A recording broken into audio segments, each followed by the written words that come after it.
One of the things that helped me at my lowest moment was actually spending time visualizing the Alice that could be at her best, sort of 100% Alice. No holds barred, what could life be like? And just starting to picture and feel, where am I living? What do I eat? Who am I with? What do I do? You know, all the little details, and really starting to feel the energy and emotion around that. This is about creating new neural pathways. This is about starting to think and feel in a different way. And it's actually a discipline, and you almost have to force yourself to do it. If I can live as future self and make decisions today that serve future me, that will help me continue to make change in my life.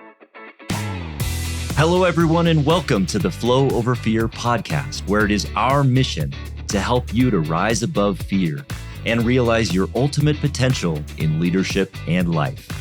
I'm your host, Adam Hill, and it is my goal to share with you the human side of high performance. My guests share their experience with fear, anxiety, struggle, challenge, and, most importantly, despite all of it, how they rose above it to achieve incredible results. So, if you're ready to rise up, let's get started. Well, hello, everyone, and welcome to Flow Over Fear. I am glad you joined us today because we have an amazing guest, a very accomplished guest. Her name is Alice Penn. She joins us from South Africa, and she has a background of being a medical doctor, a physician for high-level, C-level executives, C-suite executives, and successfully grew that practice so that she could combine her passion with a compassionate bedside manner with her laser-like problem-solving abilities. From that, she evolved, and she took a pivot into corporate finance at one time, and she started working for the Big Four law firm. So that's a big pivot from one area of being a high-level medical doctor to working in corporate finance for a Big Four firm. And now she is an international coach, a consultant, and a speaker. And she is the founder of Alice Penn, MD. And she is a master in the art and science of change and knows what it takes to level up both personally and professionally. Through her Success RX coaching program, she helps professionals find the path that allows them to use their unique skills and gifts, find more purpose and meaning in their work, and truly excel in their chosen field. This is going to be a great conversation. Thank you so much for joining us, Alice. Hi, Adam. Thanks so much for having me. I'm really excited to be here. Well, this is you've accomplished so much. We were just talking offline, and I was saying, I mean, first of all, I don't know how I could never compete with medical students when I was in college, but to achieve a medical degree, become a physician, and to people who are high performance individuals, and then make that pivot into finance. It's an incredible journey, but I want to take a step back to start and just kind of get a sense of your background, where you come from, how you grew up, and how you got to where you're at. Great. So as you mentioned at the start, I'm dialing in today from Cape Town, South Africa, and this is actually where I was born. And I describe myself as your typical eldest child, so a bit of a type A personality. And I was born to a medical doctor father and a mother who's a homemaker, but she's got 3 or 4 degrees, highly, highly intelligent person. So I grew up in an environment with fairly high expectations placed on me. I don't want to put any pressure on my parents, but I was your sort of typical type A student. I did well at school. I played countless sports, played musical instruments, was in all the school plays and the choir, and did all of those sort of things. And when I got to about the age of 16, here in South Africa, we start considering what university we'll go to. I know you'll call it college. And at the time, I just had no idea what I was going to do. So I looked around me, and at that stage, the kids who were doing well at school, a lot of them went to medical school, of course, with a father in medicine, who was a specialist, and all of our friends were medical doctors. I thought, I won't be wrong to do medicine. And I think there was a bit of me. I was quite insecure, quite an anxious child. And I thought, perhaps in some way, it might sound a bit strange, maybe it'll make me almost a good person. I'll be helping people. I'll be using skills and expertise. So I applied to medical school. And then when I got in, I thought, well, now I better go. So I was actually pretty young when I started. So I was 17, so quite clueless, naive. And quite quickly on, I did think, I wonder whether this is the right thing for me. But much as is the theme in many parts of my life, as you may hear later on, I thought, no, this is me that's wrong. There's something wrong with me, because most people would be delighted to be here, thrilled that they've got in. I should embrace opportunity. I should be more grateful. So I did mention a few times to my parents, perhaps this isn't what I should be doing, but I just soldiered on. Maybe next year will get better. Next year will get better. Got through medical school. And then I went in South Africa because of the fact that we do have a lot of poverty here. As soon as you finish medical school, you do your houseman and your residency years, but then you also go and do some time in, as what we call, community service in more rural hospitals. And for me, I mean, everybody here goes through it. I won't take away from other people's experiences, but for me, it really impacted me badly. I'm a perfectionist in recovery, as I try to describe myself. And for me, going and working there and feeling that I wasn't perhaps giving as best as these people really needed, but there wasn't anyone else there, making mistakes, struggling with the whole concept, lots of things happened there. I actually, in retrospect, feel that I did have some PTSD, because when that time was over, I went over to the UK. I went to London, like many South Africans do, to go and get a different type of experience. And for the first year that I was there, I had terrible flashbacks, nightmares, and I was really struggling a lot. So at that stage, I started to think, now is the time to think about doing something different. I actually was offered a job at one of the investment banks to work on their pharma and biotech desk. And I thought, I'll just get out of medicine now. But at the same time, I got offered a job in a private practice in the financial district in the city in London. And the money was pretty good there, and I was tempted by that. So I took the medical job thinking, I can grow this practice and be involved in the business side. And I'm in the finance district, and I'm quite interested in finance and business. So I jumped into that role. Around that time, I met my now ex-husband, but was my husband for 11 years. And we were getting engaged and getting married. We can talk about this perhaps a bit later, but I discovered early on in the relationship that I suspected he had an addiction problem. And I think the combination of the struggle of dealing with that and the fact that I knew that I wasn't in the right job for me. So even though I grew a successful practice, I enjoyed my work with my patients, deep down I knew I wasn't in the right place for me. And all of this, my problems in my personal life and being in the wrong place in my professional life, the cracks started to show. And I reached a point that I was not in good shape for mental health. It impacted my physical health. Again, happy to chat about it. And I was forced to take some time off work. And that's when I decided, now I need to make change. The pain of staying stuck is worse than the pain of changing. Now is the time. So I had a lot of contacts and network in the city and in the world of finance, and I was offered an amazing job at one of the big 4 firms. I was in their healthcare team in corporate finance. All of our clients were big hospital groups, healthcare related, and I really loved my time there. Unfortunately, still hadn't addressed some of the difficulties in my personal life. After several years, my health took a knock, and my marriage fell apart, and I literally got on an aeroplane with 2 suitcases and flew back to South Africa. And that's when the really hard work of figuring out what I was going to do with my life and how to pick myself up. This was probably the lowest point I've been in my life. It was very, very challenging, difficult time to get through. I felt like a failure, but I knew that I had something left in me. I knew there was still a reason I was alive, and I felt that I needed to act on that calling and that feeling. And hearing a podcast and someone that we both know, one of our mentors, Rory Vaden, saying your best place to serve the person you once were, was a bit of a light bulb moment for me. I think I was running next to the sea or something like that, and just thought, that's it. I need to stop hiding. I need to get out there and start helping people. And that took me to my coaching practice and to where I am today. You got the goosies, as Rory Rory would say, right? Exactly. It's literally stopped me in my tracks. It's like, who is this? I need to find out more.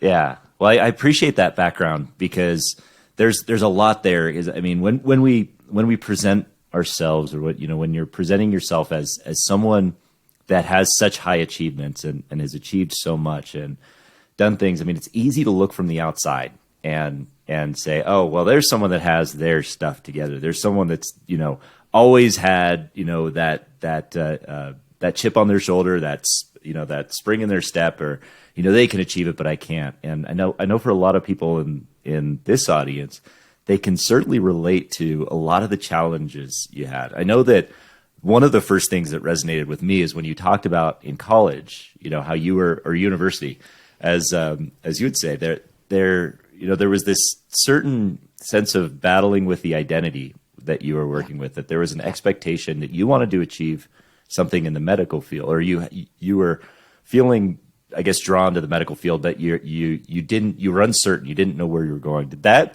have an effect on you at that point, as far as, or how did that manifest as far as your fears? And do you have any regrets about the direction you took at that point?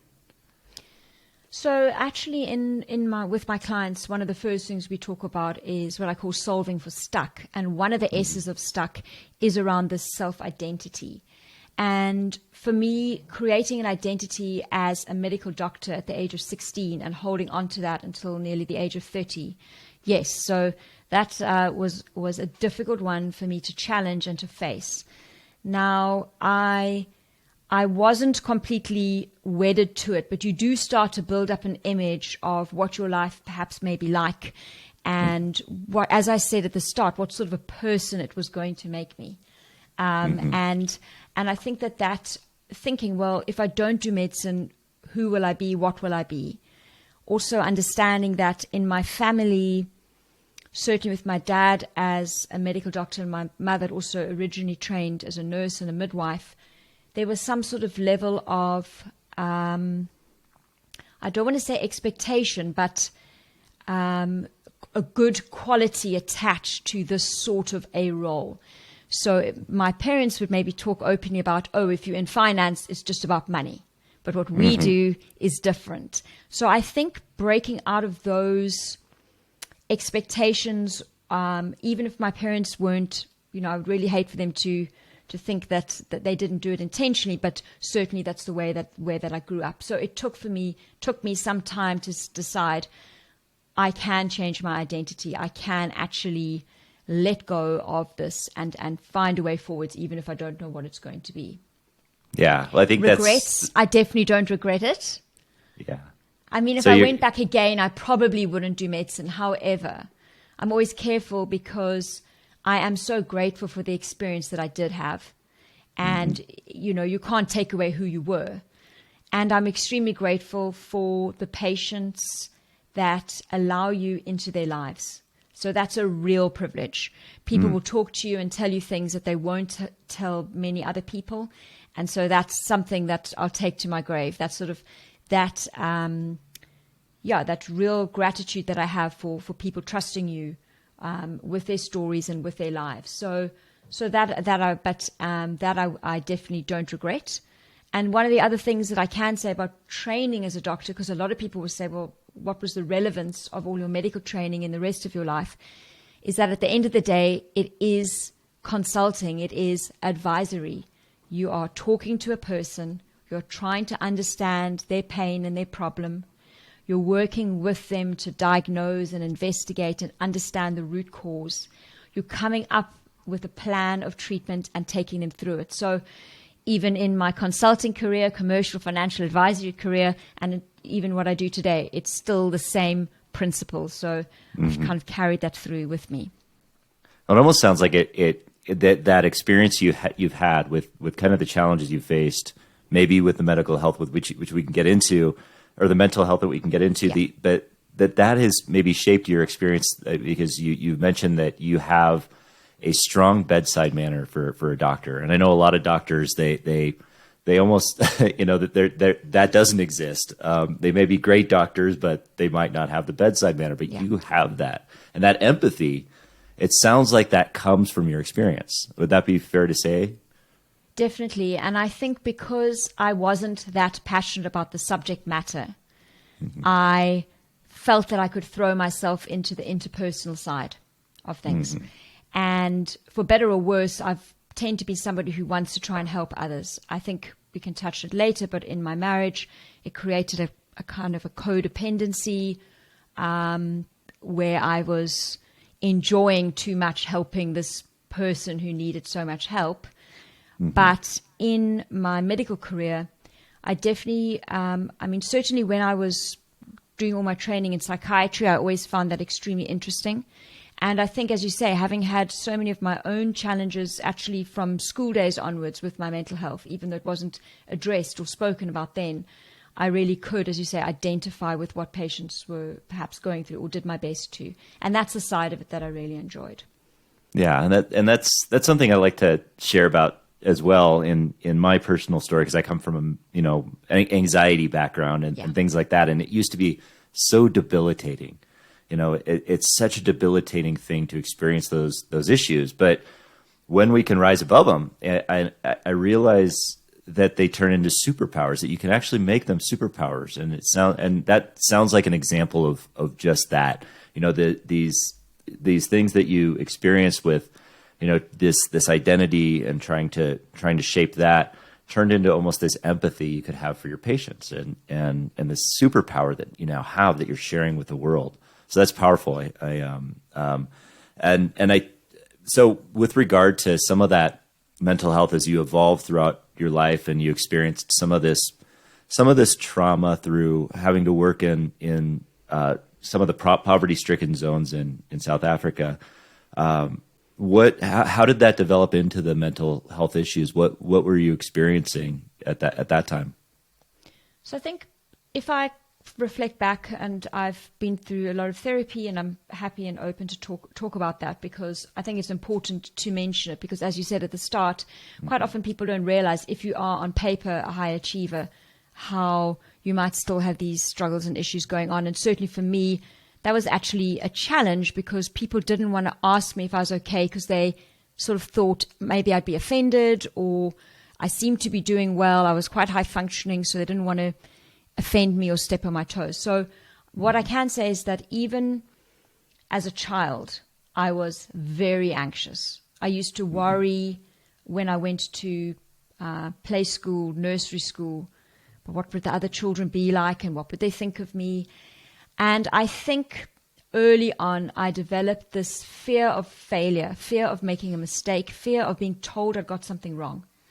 And this created this perfectionism, which is really hamstrung me a lot in my life and held me back, because you're trying so hard to give people what they want and be as good as you can to avoid the pain of being told this is not good enough.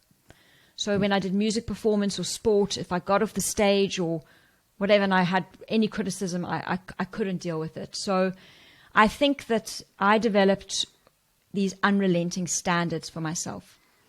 And it was great in some ways, because having unrelenting standards can get you so far in your academics and in life in general. And what I have developed through my mental health challenges is grit. But it can also go to the extreme. So I have historically pushed myself too far. So when I was working as a doctor, by the time I got to London and my personal challenges in my marriage were building up, this is when I started taking things even to further extremes. I'd had my ups and downs through school and university, through college, but this is when I worked harder and harder and harder. So I got to work earlier, I stayed later, I tried to be perfect for all my patients, and if I made a mistake, I could not relax and let go. Coupled with that, I've always been quite sporty and done a lot of exercise and running. My exercise just got longer and longer in the gym. I'd go try get up extra early, get a longer run in, get to the gym really early, after work, back in the gym running, a kind of punitive nature. I wasn't matching it with the fuel requirements. It became very strict about what I was eating. And all of this just affected my sleep, my well-being overall. Just led to my mental health and my physical health really deteriorating around that time. Right. So, wow, I appreciate you sharing that as well, because that there's a lot of folks that do try and balance that mental health aspect with things like exercise. Yeah. Guilty, right? I'm guilty of that as well, and almost to the extreme, to the extent that maybe they are restricting their diet, and that, of course, I mean, we hear a lot about the idea of obesity being an epidemic, and certainly it is, but there's a silent epidemic too of people that aren't, that are restricting into this diet culture, and that's causing major problems on our mental health.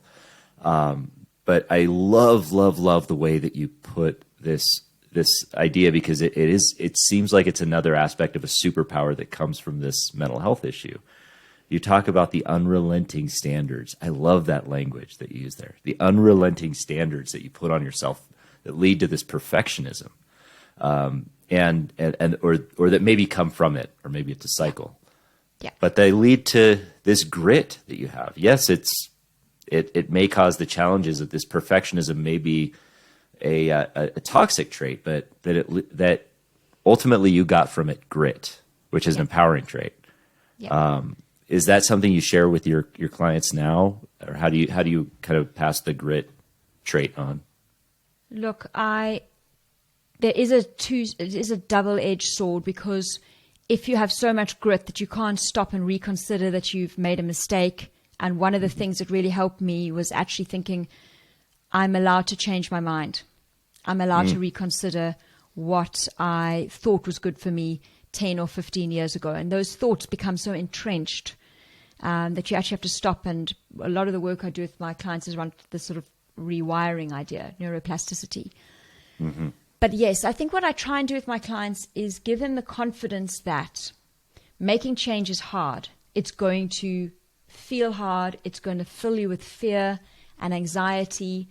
There's two ways it can go when you've got to face some sort of challenge. Either you be like me, fear and anxiety comes up, can't sleep, can't stop thinking about what lies ahead, or you can feel perhaps a little bit lower in mood, sluggish, you don't have the motivation, you can't get your head around taking the next step. So I try and use a neuroscience type approach and help people understand that this is your brain. Your brain wants you to be stuck. You aren't lazy, or you aren't just too anxious. Your anxiety isn't the problem. The problem is that your brain wants to keep you stuck. So I try and take quite a science approach to it, because that's what helped me. Right? If I had believed and acted on everything I felt, I wouldn't have been able to take action and move forwards. So I try and help people through that. And I think having been through it myself and to give them examples of having done it, I think can help give them the confidence. Perhaps I need to take a step and try and push through that anxiety and push through that fear and actually see what's on the other side. Got it. So our experiences can shape how we can help other people. Exactly. in that sense. Exactly. And I would love to dig into that science of change part, because there's so much in this industry of helping people that is more pseudoscience. But I love the actual science aspect of it, because it's important to discuss that. And, before we do, because I think a lot of people might resonate with this part, in your story, you talk a little bit about the fact that when you got married, I think that might have contributed to some of the mental, physical health issues. But that eventually you made that empowering decision to leave, to get on the plane. How did that manifest itself? Because that's a big switch. I know that there's a lot of people, and I, being an addict myself, and my wife kind of being subject to that, how did you break that chain, if you don't mind me asking, and kind of digging into that? Look, that took a really long time, and I made some huge mistakes with trying to force my husband to stop drinking, which he did do, but he didn't embrace perhaps the rest of recovery as well as he could have. And I've since discovered places like Al-Anon will really help me understand that it's not for me to try and control the other person. So I think me trying to control the situation, you've already picked up that I have these unrelenting standards for myself. The not so nice side of it is you can put that onto another person. So I know that I didn't know what I was doing. I thought that I did. I thought, I'm a doctor. I'm going to fix this thing. I'm going to make sure everything's all right and that life is going to be okay. And that was a big mistake. So by the time the marriage did end, again, I'd got to a really bad point in my mental health, and I was lucky enough to be getting really support from professionals at the time. But they did challenge me to start to learn to share what I was really thinking and experiencing and feeling. And I started to do that in my relationship, and then realized that I wasn't going to be able to be myself in the fullest version of who I was. I wasn't going to have a sort of relationship where we could meet each other's needs. And it wasn't for lack of trying, because you do feel like a failure when these things don't work out. Sure. But I felt that it was the best chance for me and for him to be able to find some healing and find some recovery, and to hopefully have both have better lives. So I think I just reached the point where I thought, I have exhausted as many avenues as I can, and I don't think I'm going to make it if I don't do something different. And I'm so enmeshed with this other person that I think I need to pare back, dial back, ground myself, and actually find a way forward. So it came out of desperation, but and although I still to this day think, I hope I made the right decision, it certainly allowed me to face myself and also not think that I can blame someone else for my problems, and actually make the change that I needed to make. And I only can hope and pray that, the other person's been able to do the same. So it came from a decision of, if I'm going to survive, I think that this is what I'm going to need to do, as hard as it is. It felt like the harder decision at the time, but the right decision. Yeah. Well, it's hard to acknowledge, especially, when we're in a relationship, when we love someone, that we don't, that we can't control that person, even their choices. That's hard. And I know that that's a challenge to overcome. But it is hugely courageous to take that step that you did. And, just to acknowledge you for that. And, the feeling of failure, I think a lot of people can resonate with that, myself included, when things don't work out the way we want them to. But with that said, you rise from the ashes on things like that. And maybe even things aren't as bad as you think they are. What would you say to someone that is feeling that sense of hopelessness or failure, or sense of failure, now from the perspective of somebody who's came back from that and achieved so much more? Look, I actually walked across a bridge one night in London shortly before I returned to South Africa, and I saw a sign, and this is a true story, and it said, and it was dark and it was winter, and I was walking through one of the royal parks across some water, and there's this bridge, and the sign, a little board, and it said, don't quit now, it could be a second too soon. And I'll never forget that, because I try to take that principle now even into my business. You are often just one phone call away, one conversation away, one step away, one moment away from something happening that is the thing that you need to happen. So that is what I try and say to people in terms of not giving up hope. And, there's nothing that you can really say to somebody to take them out of the despair that they may be in. But sometimes I just share my story. I mean, after my divorce, when I came back to South Africa, I think I turned 40, sleeping in my childhood bedroom. So that was a real highlight for me. I thought, goodness me, I'm this, pupil who's done so well at school and all of these things. And here I am sleeping literally in my childhood bedroom. So to try and give people hope that you just have to keep going one step at a time, because it's like a raging river. You can get across this river to the bank on the other side. It's a little bit about a leap of faith, I think, which I try and help people with. Yeah. Well, it's funny you mentioned the sleeping in your parents' house at that point in time. It was a very similar experience to what I had coming out of, my hopeless point, my bottom, where I was. Mine was much different, because I was on the side of the addiction side, where I came out and I was in coming home from jail, I went directly to my parents' house because my wife wouldn't have me home, obviously. So that was where I had my sense of hopelessness too, was laying in my childhood home, in my childhood bedroom. So that's a humbling feeling. It is very humbling, but to everybody listening, you can bounce back. And I mean, in your case, it wasn't self-imposed. That was an empowering decision to make that move, which is a key difference. You know, it's an empowering move to take that step, and you took a powerful step there. And I think that's important. Except to be fair, you have to. I allowed myself to go through that marriage for that long, and I allowed the financial position we're in for me to sort of let it remain unchecked. I'd stopped having control over my own finances, and yes, other people could look inwardly and look from the outward in and say, "Oh, well, why did you do that? You're an educated person. You should have known what was going on," but I didn't, and so.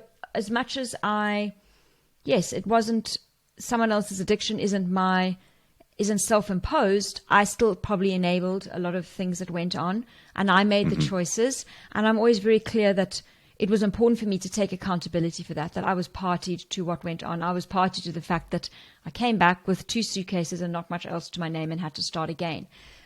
So I think that you can feel like a failure because your judgment perhaps has been so bad, and you've allowed yourself to reach a point where you've had to turn to your parents and say, "Help, I need a little bit of help." So I think, it does have both sides to it. That's a great point, and a lot of times definitely overlooked as far as how we look inwardly at ourselves on that, and how we contribute to some of those situations. But how, a lot of times we're just unaware, we think that, our world is a lot smaller in those points than we think they are. Yeah. And we don't realize that it's much bigger until we kind of, get that sense of exposure. I think that's where hopelessness and hope kind of come into play. Yeah. But, now you kind of, you're living this life as a coach, as an international coach, consultant. You speak on these subjects and everything like that, and to the aspect of identity and how you're shaping your identity now. What does that look like as far as how you're defining your identity or not defining it? What does that look like? Look, one of the things that really helped me was the approach of having a future identity. And this is actually a neuroscience thing. But originally, one of the first people to talk about it that I'm aware of was Viktor Frankl, who you've probably heard of, a Holocaust survivor. But yes. I think he was a psychiatrist, a neurologist, a neurobiologist. Like, he had, many specialities before the war. He got married just before the war, and he was writing a book, and he had the manuscript with him. And they were taken into the camps, and I think he watched his father die, his mother die. They were taken, he was in the end in Auschwitz. His wife also died, and I think his mother and brother were with him towards the end, and they were gassed in the chambers. But what had got him through was the writing of this manuscript. And when the Nazi guards found the manuscript, they'd been hiding on him the whole way through. So for years, he'd been hiding this manuscript. I think he felt that his whole life had sort of fallen apart because this is the thing that had been keeping him going. And in that moment, he had a choice. And he talks about this idea of a future identity. He chose the Viktor Frankl that he was picturing would be back outside, living as a free man with a book that was published and as a successful author. And he lived the rest of his time in the camps as that person because he'd witnessed the people dying around him and knew that the ones who made it were the ones who had this bigger purpose or future purpose or identity. Mm-hmm. And then many of the more modern day self-help books that you may read, people like James Clear in Atomic Habits and Benjamin Hardy and a few of the others, they talk about the same thing. So what I did, and if talking about identity, is one of the things that helped me at my lowest moment was actually spending time visualizing the Alice that could be at her best, sort of 100% Alice, no holds barred, what could life be like? And just starting to picture and feel, where am I living? What do I eat? Who am I with? What do I do? You know, all the little details, and really starting to feel the energy and emotion around that. And at first, when somebody told me to start doing this, I thought, oh, this is a bunch of woo-woo nonsense. And then I understood that this is about creating new neural pathways. This is about starting to think and feel in a different way. And it's actually a discipline, and you almost have to force yourself to do it. So every morning at my lowest point, I used to spend 5 to 10 minutes picturing this Alice in a Wonderful Life. And it soon became the best part of my day because I felt so fantastic afterwards. But sure enough, pushing my brain into that energy, into those thoughts, my life literally started to change. So I can't say that I have a fixed identity. I am this person. But what I do have is every day thinking about, what actions do I take today? Are they serving future Alice or not? So that I'm not living in the past. I'm not continuing to sort of live this sort of predictable past becomes my predictable future. I think those are the words of Joe Dispenza.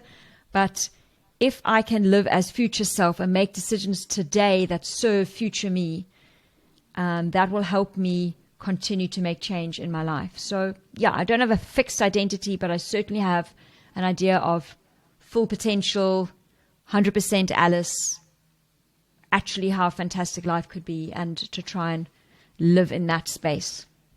So no fixed identity, but you are living in that future identity self, or you're trying to live more in that. You're doing that as a practice every morning.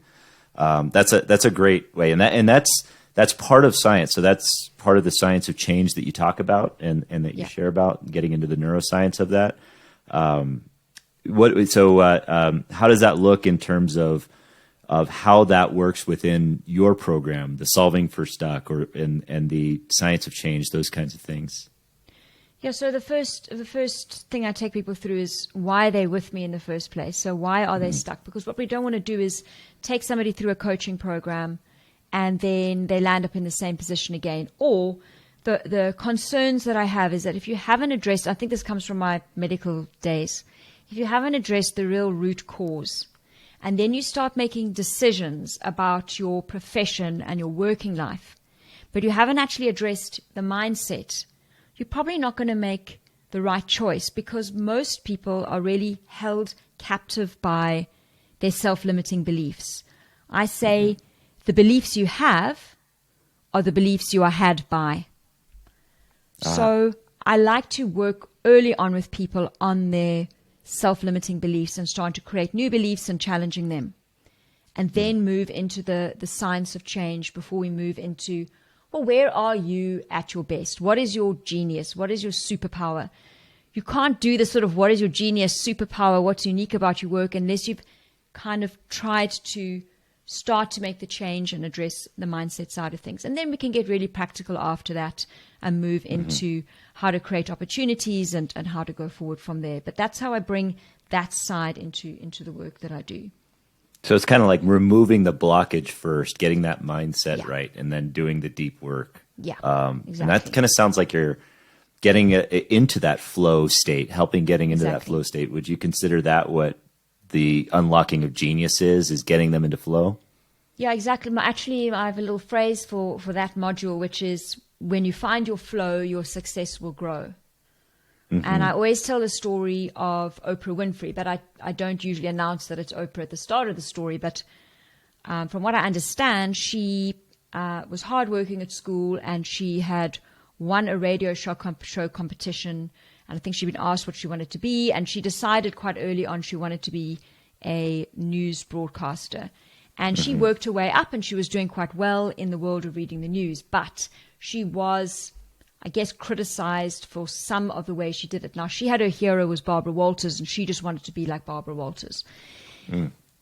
But she was criticized for how she spoke and I guess how she looked, and they were not moving her beyond a certain point. She'd reached a threshold. She was moved to a daytime talk show, which for her was a real sidestep. And she felt it was a demotion. It wasn't as intellectually challenging. But she also recognized early on that all the things they're criticizing for her in the news broadcasting role are the things that are making her great in this role. And her ability to connect with people and be real and go off camera. And we all know her success story from there. So she had, the signs from the universe, she'll say, saying, you are in the right place, do this. So what I try to do with people is figure out, where is it that you're going to be at your best? And it's not for everybody. Not everybody needs to quit their job like I do and do such a radical pivot. It could be that you need to craft your current role or craft your work within your organization to put you in the place that you are more in your zone of genius more often. Yeah. And this is how we prevent burnout and we bring more purpose and fulfillment to what we do. So not everybody needs to go sort of zero to hero like me. I'm very extreme. Not everybody needs to do that. Not everybody needs to then quit corporate and start their own business, which I still, I think is great for many. But it's about knowing where am I at my best and how do I bring that to my work every day so that I can be more fulfilled, truly excel, and usually have more purpose. I think it's such an important point because a lot of high achievers, and I know there's a lot of coaches that work with high achievers that just try to get their absolute best all of the time out of somebody. And it speaks to that perfectionist part that you were talking about. I mean, and a lot of and a lot of people, I mean, if you look at somebody like David Goggins, who's an ultra distance person, always challenging people, saying, you're only doing 40% of what you're capable of, and you always got to push beyond this. It's like, well, I don't think everybody needs to be David Goggins. Not everybody needs to be, that extreme person. Sometimes giving 70 or 80% is enough. It's the best you can do. Otherwise, when you're giving 110% all the time, you're going to burn out. You're going to have a lot of those mental health issues. You're not going to give yourself the capacity to overcome. Yeah. I agree. I think it's about choosing where you place your energy. So for me, working really hard and sort of David Goggins to the max in medicine, sure, I was doing well, but I was burning out because I wasn't in my genius zone. I could have probably pulled back a bit and been in a better environment and been more successful. However, what I do think is useful about Goggins is the notion that when you are starting to feel that resistance, that is just the beginning of what you are still capable of. And I think that's really important for people that are becoming entrepreneurs or just in life in general or in the working environment, that you do have more to give. I think is an important message, but certainly some of his approach is a little bit more extreme and probably not for everybody. Good when you are trying to push through to get a good marathon time or something like that, but sure, not necessarily on a day to day. Right. No, it's a great point. And so what's next for you? What are you working on now? What does future Identity Alice look like at this point? So I'm trying to grow my business, and I'm still taking one-to-one clients for my coaching program, which is a 4 to 6 month program. And I'm also developing a program to work with corporates to help people through transition. So perhaps people coming back from burnout or illness, or even after some kind of career break, how to transition through this sort of change really successfully. Perhaps maybe a new role within work or promotion. So I'm also doing that, and I'm trying to pick up my speaking career a little bit again. So I'm still in the growth phase, but yeah, I'm excited to maybe start creating courses and deliver more of a sort of one-to-many approach along with my one-to-one coaching.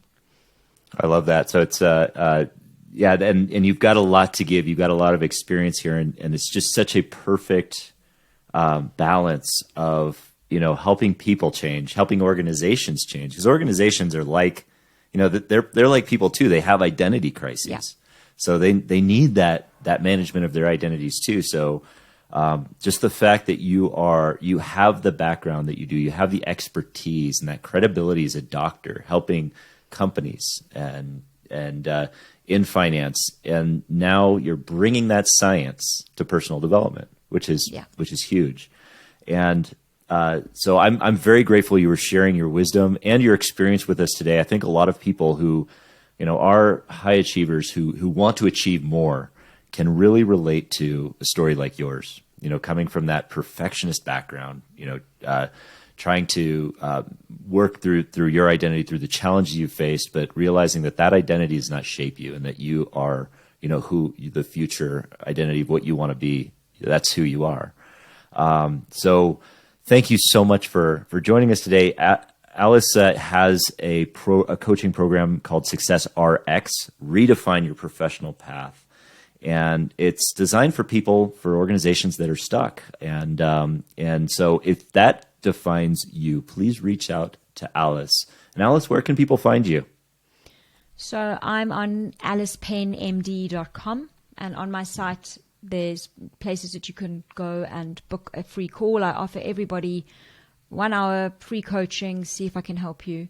So don't be shy, book in, and if I can help you, I can. If I can't, I'll try and find somebody who can. Also, I've just started my YouTube channel, so just search for Alice Penn MD, and I'm quite active on LinkedIn and Instagram, AlicePenn_MD. So give me a follow there. Thank you so much, Adam. No, thank you, Alice. This was a wonderful interview, and I appreciate you sharing your wisdom. And to everybody else out there, thank you for joining us, and we'll see you next time. Thanks, Adam. Hey, everyone. Thanks for tuning in to the Flow Over Fear podcast. If you'd like to learn more about getting into flow and learn the foundations of flow, I have a free video series on my website at www.adamcliffordhill.com called The Foundations of Flow. Feel free to go there and download it and start your journey to rising above fear and achieving greater flow in your life. And if you like this episode, and I'm guessing you did if you stuck around for this long, then please do me a favor and hit the subscribe button, and you will receive notifications when I have new interviews, new recaps, and new trainings that pop up on YouTube. Thanks again for joining us.